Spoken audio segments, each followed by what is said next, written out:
This channel does not promote any violent, harmful, or illegal activities. All content provided by this channel is meant for an educational purpose only. বাবা তো যার বাবার চরিত্র এটা, যে বাবা দুটো সন্তানকে ছেড়ে ৮ বছর আগে চলে যাওয়ার তাদেরকে একদম ডিটাচড করে দিয়েছে, তাদের ফোন কল ব্লক করে দিয়েছে, তিনি কি করে সব কথা বলেন? একটা সন্তানের জন্ম দেওয়ার পর তাকে বলছে আমি তাকে সন্তান মানি না। এর থেকে নির্লজ্জ বেহায়া কোনো রকম হতে পারে না, কথা হতে পারে না যে আমি তাকে পুত্র বলে মানি না। আজকে আমার ছেলে, আপনারা বিশ্বাস করুন, আজকে সকালে আমার ছেলেকে কেউ এই কথাটা বলেছে যে তোর বাবা ইন্টারভিউতে এটা বলেছে, ও দাঁড়িয়ে চোখে জল চলে এসছে ওর। ওরা কম যন্ত্রণা সহ্য করেছে এই ৮ বছরে? বন্ধুদের কাছে ওদের হেনস্থা হতে হয়েছে, ওরা যেখানে গেছে ওদের দিকে আঙুল তুলে বলেছে এর বাবা তো একজন অন্য মহিলার সঙ্গে থাকে, এদেরকে ছেড়ে দিয়েছে। আপনারা ভাবুন তো, যখন চলে গেছে, আমার মেয়েটার বয়স ১৩ বছর আর আমার ছেলের বয়স ছিল ২১ বছর। সেই ছেলে মেয়ে এতদিন ধরে কি ভুগেছে বলুন তো, সমাজের কাছে কি ভুগেছে।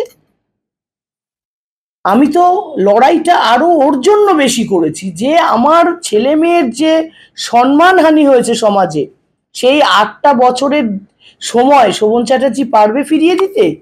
তার আনন্দের জন্য, তার জীবনে আনন্দের জন্য তিনি যা করেছেন, আজকে সমাজের বুকে তিনি যা প্রতিষ্ঠিত করেছেন, যে কেউ চাইলেই পরকীয়া করে অন্য মহিলাকে নিয়ে গিয়ে থাকতে পারে, যেটা তিনি প্রতিষ্ঠিত করেছেন, উনি নিজে যদি মানুষ হয়ে নিজের বিবেককে জিজ্ঞাসা করেন যে উনি সমাজকে কি দেখিয়ে দিয়ে গেলেন, সমাজে কি প্রতিষ্ঠিত করে দিয়ে গেলেন, আগামী প্রজন্ম ওনার থেকে কি শিখলো, সেটাও ওনার বিবেককে জিজ্ঞাসা করতে বলুন যে উনি কি করেছেন।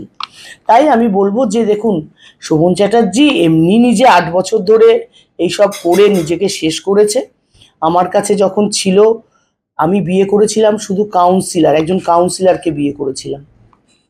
যখন উনি ছেড়ে চলে যান এখান থেকে, তিনি মেয়র ছিলেন, ৩টে পদের মন্ত্রী ছিলেন।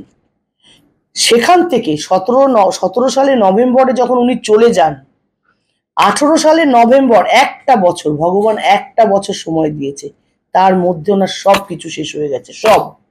সেই ১৮ সালের নভেম্বর থেকে আজ পর্যন্ত ওনার কিন্তু ঘরে বসেই সময় কাটছে।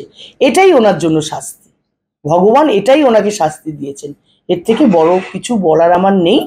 অতএব কালকের কোর্টের রায়ে ওনার কোনো নৈতিক জয় হয়নি, কারণ কোর্ট কোথাও পরিষ্কার করে বলেনি যে যান আপনি বৈশাখীর সঙ্গে থাকুন কিন্তু ডিভোর্স হবে না।